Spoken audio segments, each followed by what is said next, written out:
Alam tara ilal ladzina, alam tara ana ta ora ningali sapa sira, adakah kamu tidak memperhatikan ilal ladzina maring wong akeh yaz'umuna kang menyangka sapa alladzina annahum ing satuhuni alladzina iku amanu beriman sapa alladzina bima kelawan kitab unzila kang den turunake apa ma ilaika maring sira wa malan kitab unzila kang den turunake apa ma min qablika saking sadurunge sira kabeh yuriduna hale ngarepake atau menghendaki sapa alladzina ayataha kamu ing yento memohon keputusan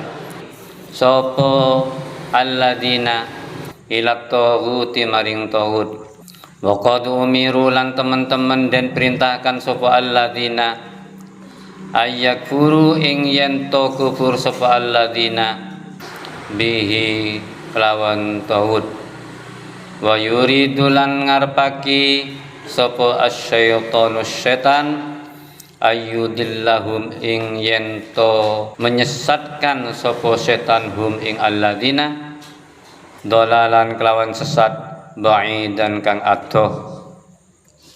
Ayat ini berbicara tentang keadilan, kelanjutan dari ayat sebelumnya, yaitu apabila memutuskan sesuatu harus memutuskan dengan adil, secara adil. Ini turun terhadap orang munafik, orang Islam yang munafik, yaitu Ka'ab bin Ashraf. Ada salah satu orang munafik di zaman Nabi namanya Ka'ab bin Ashraf.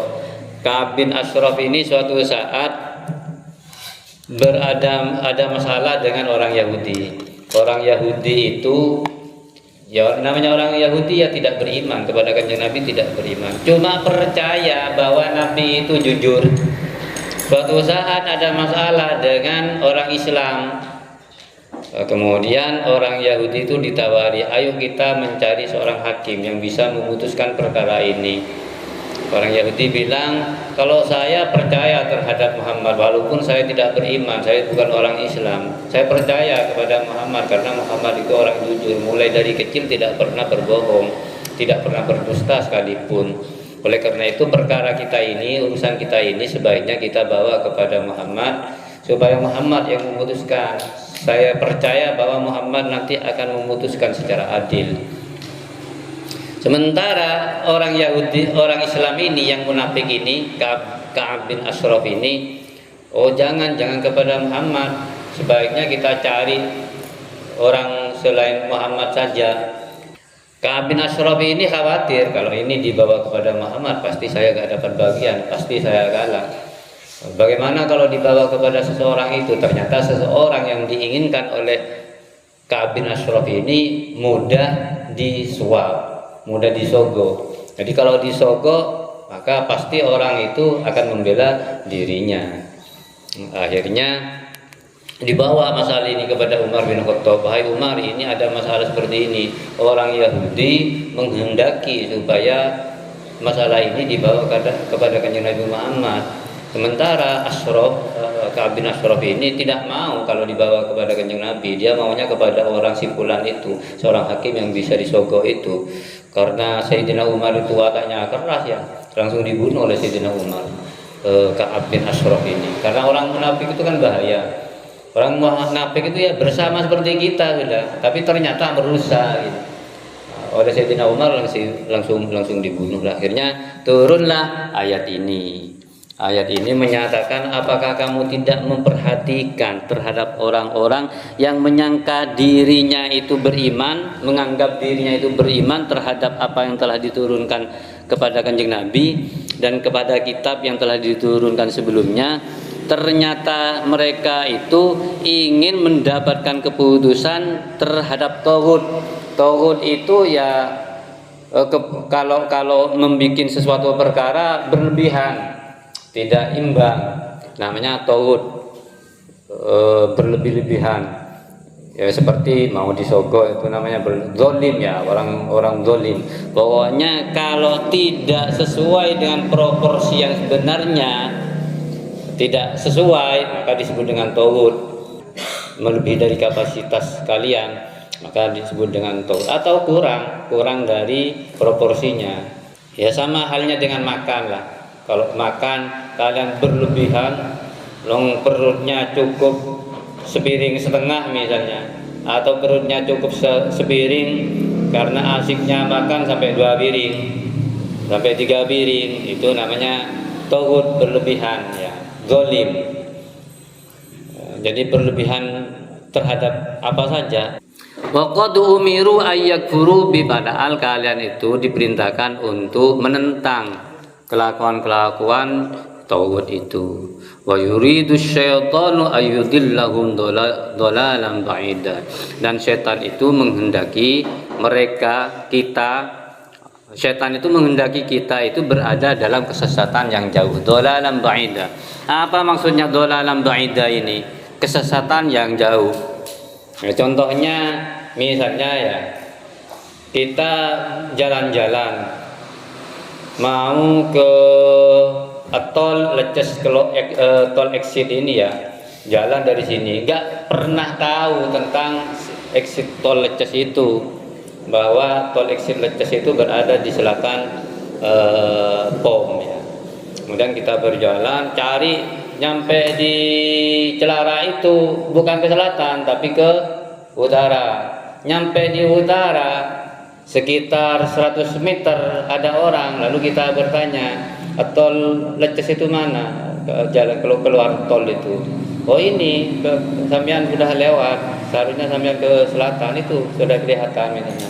Itu namanya sesat yang dekat ya, karena baru belok ke kiri. Tapi kalau kalian cari tol Leces kemudian nyampe Jorongan terus sampai Randu Bangger, itu namanya sesat yang jauh, terlalu jauh sudah. Setan itu tidak ingin kalian sesat yang dekat, sebab kalau dekat kalian mudah kembali. Tapi inginnya setan itu sesat yang jauh. Tidak sekedar kalian tidak sholat yang dikehendaki setan, tapi kalian supaya kufur, supaya kalian murtad, supaya kalian syirik. Jadi yang dikehendaki setan itu bukan misalnya kalian bertengkar, saling mencaci. Ya, setan senang mencaci kalian, mengadu kalian berantem dengan temannya itu, sehingga kalian bermusuhan dengan teman yang lain. Tapi yang diinginkan setan itu tidak sekedar berkata-kata seperti itu, mencaci seperti itu, saling misuhi seperti itu. Yang dikehendaki setan itu sesat yang jauh. Apa sesat yang jauh? Yaitu saling membunuh. Kalau kita sakit misalnya, setan bermacam-macam cara untuk mengelabui kita, untuk menipu kita, untuk menyesatkan kita, hingga setan mengulah pikiran kita, saya sedang sakit, pantas untuk tidak sholat. Padahal ada cara-cara tertentu agar supaya kita tetap sholat. Misalnya bisa dengan tayamum, tidak harus wudhu, kan ada jalan keluar.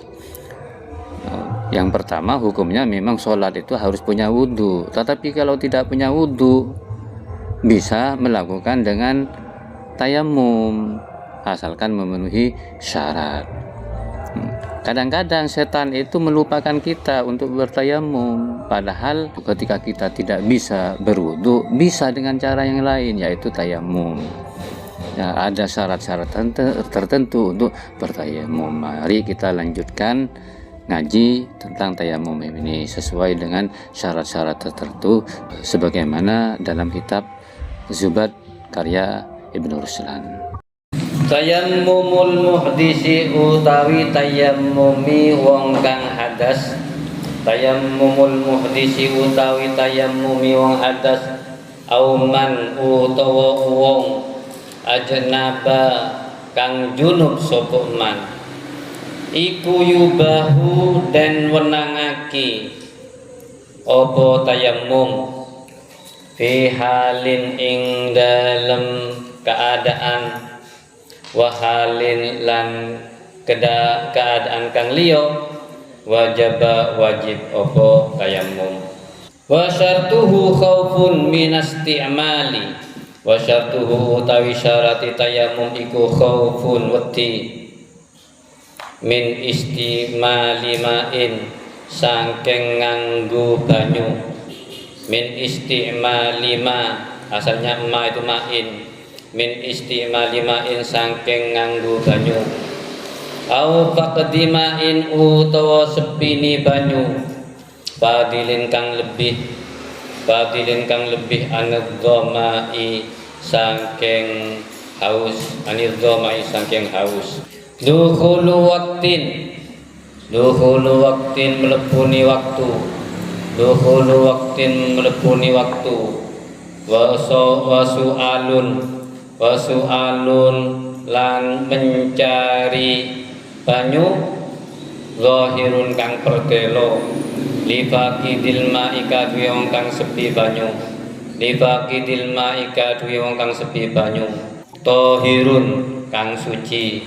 Walau baror ramli lan senajan lepung pasir atau debunya pasir ya. La musta'malan kang ora den kanggo. La musta'malan kang ora den kanggo. Multasikon hale bertemu. Multasikon hali bertemu bil udwi kelawan anggota badan. Bil udwi kelawan anggota badan. Au mumfasilan utawa berpisah. Au mumfasilan utawa berpisah.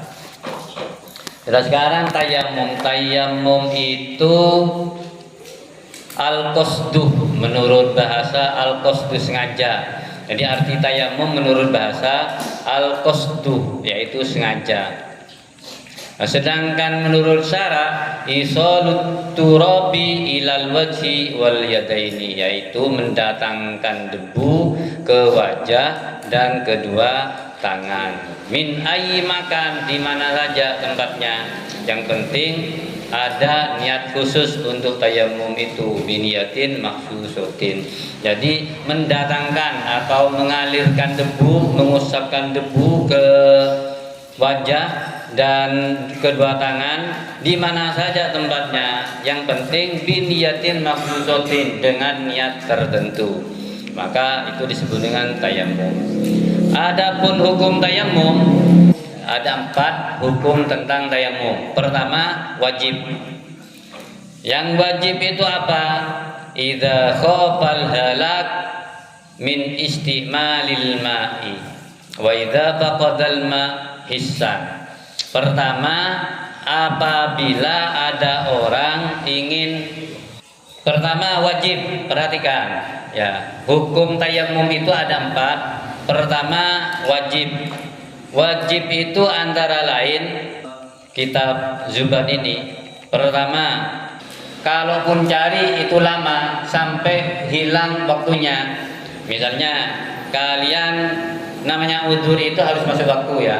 Misalnya tidak ada air, kemudian masuklah zuhur. Maka semenjak zuhur itu kalian wajib sudah untuk berwudu. Ternyata air tidak ada. Kalau umpama tidak ada air, dalam perasaan ada air cuma nanti setelah asar, maka hukum tayamum itu wajib. Kenapa? Karena kalian sudah tidak bisa mendapatkan air. Toh ada, kalau umpama dapat air nanti akan kehilangan waktu zuhur ya. Kemudian yang kedua, yang wajib juga. Yang kedua, yaitu karena dibutuhkan oleh hayawan yang dimuliakan oleh syara. Ada air, tapi air itu cukup untuk hayawan yang sangat membutuhkan terhadap air itu, yaitu hayawan yang dimuliakan oleh syara. Apa hayawan yang dimuliakan oleh syara itu? Ya seperti kalian ini namanya hayawan yang dimuliakan oleh syara, itu temannya ya. Kalian punya air. Cuma kalau nanti dibuat wudu, maka ada temannya yang kehausan. Atau kalian sudah tidak haus, cuma ada hayawan binatang yang kehausan. Umpama nanti dibiarkan tidak minum akan mati, maka wajib tayamum. Tidak usah pakai air itu. atau ada air cuma kalian terhalang untuk menggunakan. Contohnya kalian luka di sini, ya luka di sini. Otomatis kalau luka kalian akan menggunakan air itu terhalang oleh adanya luka ini. Dengan adanya air yang masuk ke luka ini akan menghambat terhadap kesembuhan luka ini. Misalnya ya akan memperlambat atau akan mempersulit kesembuhan yang luka ini. Maka wajib kalian untuk tayamum ya. Kalau memang yakin ya pasti kalau kena air ini akan sulit sembuh, malah berbahaya misalnya, maka kalian wajib untuk tayamum. Tetapi kalau kalian tidak yakin cuma keyakinan 60% bahwa kalau umpama tersentuh yang luka ini akan memperlambat, bukan bahaya tapi akan memperlambat terhadap kesembuhan. Atau penyakit lainnya misalnya panas ya, sakit panas, tapi demamnya cuma sedikit saja. Kalian tidak yakin kalau umpama ini saya wudhu pakai air, kemudian penyakit saya akan bertambah parah, tidak yakin, hanya 60% saja, maka diperbolehkan.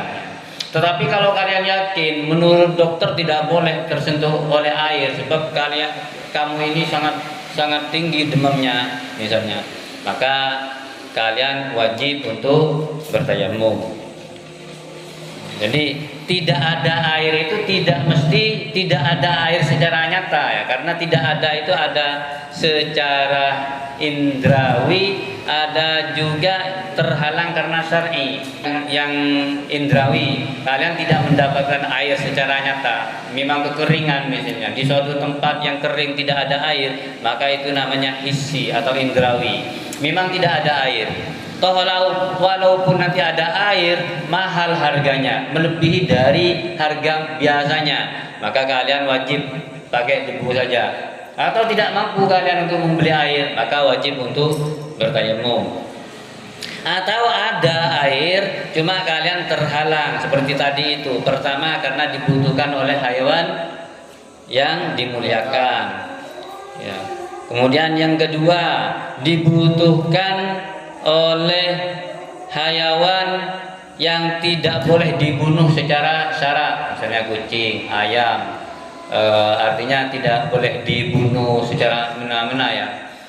Bahkan kalau di sini ada hayawan yang boleh dibunuh, dicontohkan kepada manusia. Kalian misalnya gak sholat ya, gak sholat, menurut syarat, menurut agama kalian boleh dibunuh kalau menentang ya.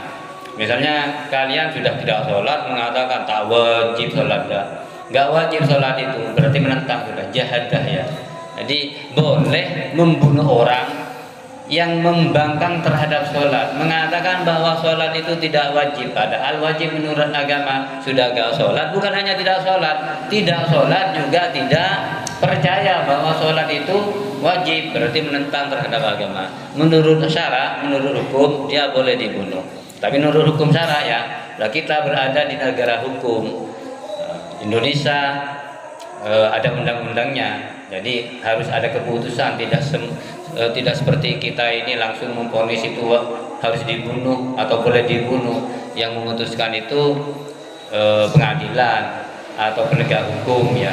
Misalnya ada orang mencaci agama, mengolok-olok agama atau main-main menentang terhadap agama, kan ada hukumnya, sudah ada peraturan menistakan agama misalnya bisa dipenjara, bahkan bisa dihukum mati ya.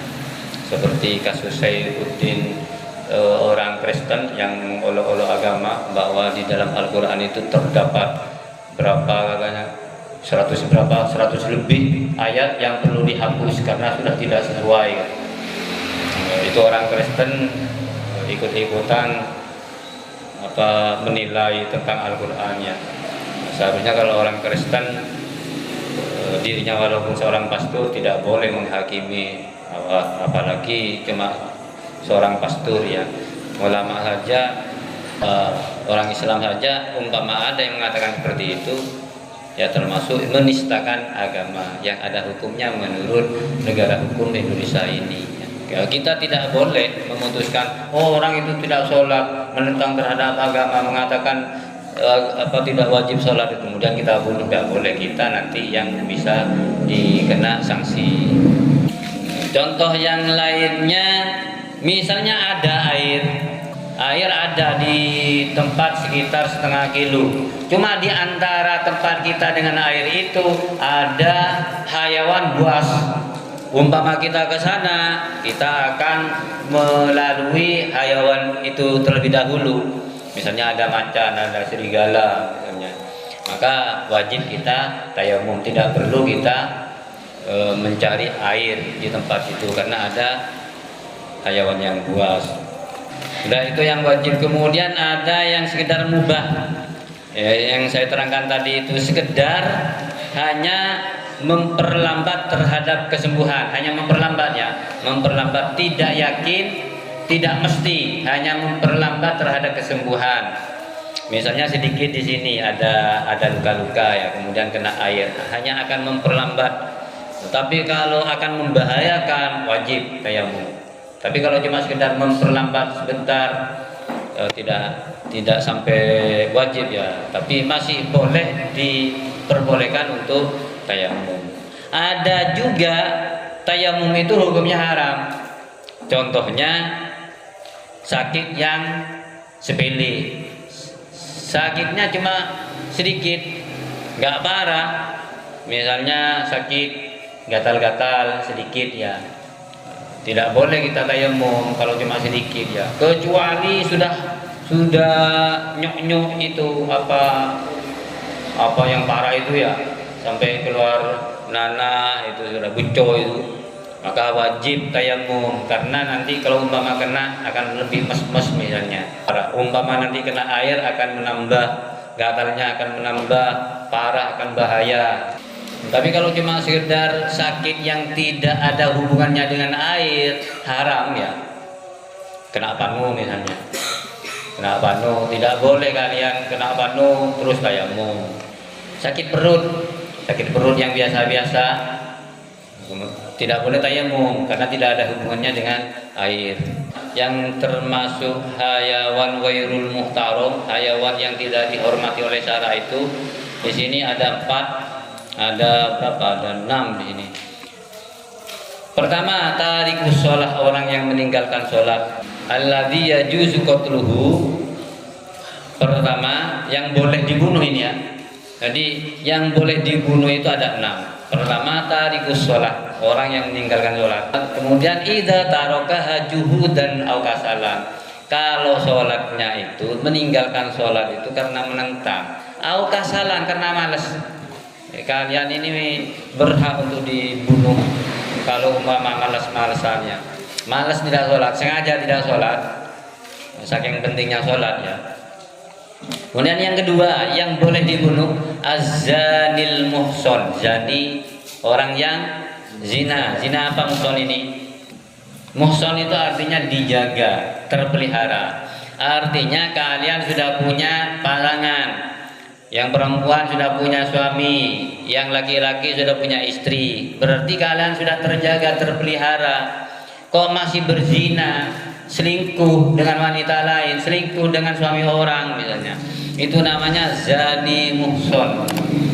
Orang yang berzina padahal dia sudah terjaga agamanya, terjaga, terpelihara kemaluannya. Kok masih berzina, boleh dibunuh menurut agama, ya. Kembali kepada yang tadi itu. Kemudian yang ketiga, al-kafirul harbi, kafir harbi. Kafir harbi itu kafir yang mengajak kita untuk berperang, tidak mau damai terhadap kita, menyerang kita misalnya, namanya kafir harbi. Tapi kalau kafir atau orang Kristen di Indonesia, orang Hindu di Indonesia, orang Buddha di Indonesia, itu tidak ada yang nyerang kita, hidup berdamai dengan kita, bertetangga dengan kita, maka tidak boleh kita membunuh mereka. Kemudian yang keempat, murtad, orang yang keluar dari Islam, ngetren sekarang ini, artis itu, karena yang perempuan Islam jatuh cinta terhadap seorang laki-laki yang Kristen, seorang bule misalnya, demi cintanya akhirnya masuk Kristen. Banyak yang laki-laki juga ada, karena calonnya seorang Kristen akhirnya masuk Kristen. Jangan sampai ditukar agama kita, keyakinan kita dengan hal-hal seperti itu. Yang dikejar adalah cinta. Suatu saat, iya 3 bulan, 2 bulan, atau 4 bulan masih cinta. Suatu saat ditinggalkan karena cinta itu. Apalagi ditukar oleh agama. Nauzubillahi min dzalik. Kemudian yang kelima, al-kalbul akur, anjing yang galak. Anjing yang galak memang cari mangsa. Ada anjing biasa-biasa saja, nggak mengancam terhadap kita, maka tidak boleh kita bunuh ya. Apalagi terdidik, kan ada sekarang banyak sekali sampai disebutkan dalam Al-Quran itu mukallibin. Ada hayawan yang sudah mukallibin, artinya sudah terdidik menganjing. Bahkan saking pentingnya ilmu itu, apabila ada hayawan tertangkap, diperintahkan oleh kita yang menangkap, hayawan yang menangkap itu diperintah oleh kita karena terdidik, maka boleh hayawan yang ditangkap itu karena perintah kita, maka boleh kita makan. Nah, kita punya anjing sudah terlatih, terdidik, kemudian kita nyuruh tangkap ayam itu, langsung cekek lehernya. Begitu langsung nyekek mati, maka boleh kita makan hasil tangkapan dari anjing itu, asalkan sudah terlatih ya, dan atas perintah kita. Itu pentingnya ilmu. Kemudian yang keenam, al-khinzir, yang boleh dibunuh. Al-khinzir li'annahu asbahu halan minal kalbi, lebih jelek daripada anjing. Jadi celeng, babi itu lebih jelek perangainya daripada anjing. Maka karena lebih jelek perangainya, lebih berhak untuk dibunuh ya.